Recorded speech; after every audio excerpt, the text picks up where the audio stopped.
Thank you very much for coming and spending this time with us.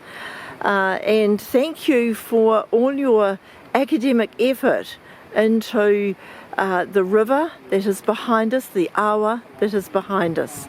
I invite you to tell us about your work for the health of the awa. Thank you very much. I'm Robert McLachlan from the School of Fundamental Sciences here at Massey University, just behind us.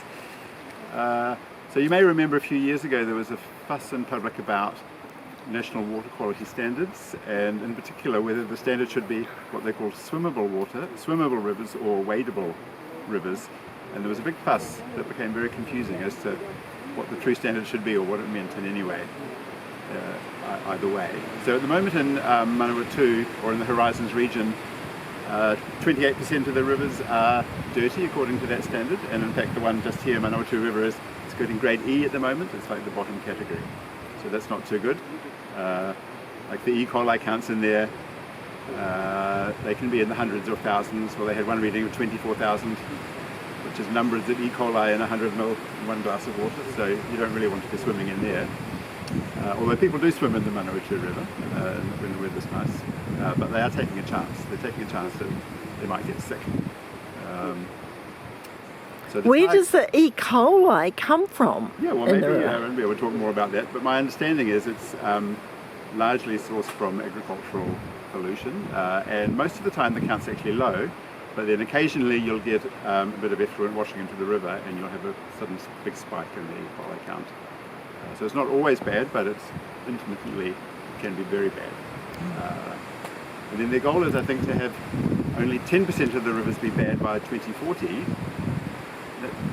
When I heard that, I thought, well, it's 20 years away. That's very slow progress, but actually it's extremely difficult problem to fix. So up in more in the headwaters of the Manawatu, a lot of money has been spent fencing off the creeks and the tributaries and doing riparian buffers of planting, and that is helping. But when you look at the figures, it's very, very slow improvement. You can easily see why it might take another 20 years. There's another local issue. Notice Brent Barrett was here from the council. Palmerston North City Council is thinking of spending enormous amounts of money, hundreds of millions of dollars, on a new treatment plant just downstream. So that's another source of pollution, is from the effluent treatment plant, which is just downstream from where we are here. So yeah, I guess that's my picture. It's another one of these very difficult environmental issues. It's a little bit like climate change in that to solve it, everybody has to work together, and then the benefits are also spread out around, right? So a lot of the adverse effects are not on humans, they're on the life in the river. Someone's going to have to think of them. So you mentioned whether we can swim in the river or whether we can wade in the river.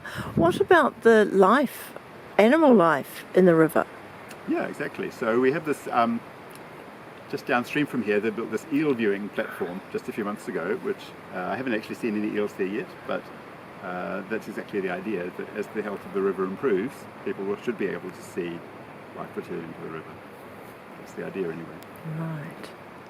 Well, thank you. Thank you very much for your time. Thank you very much for the work that you're doing. And we certainly hope that it will be effective really soon to get this river swimmable. Thank you. Very much.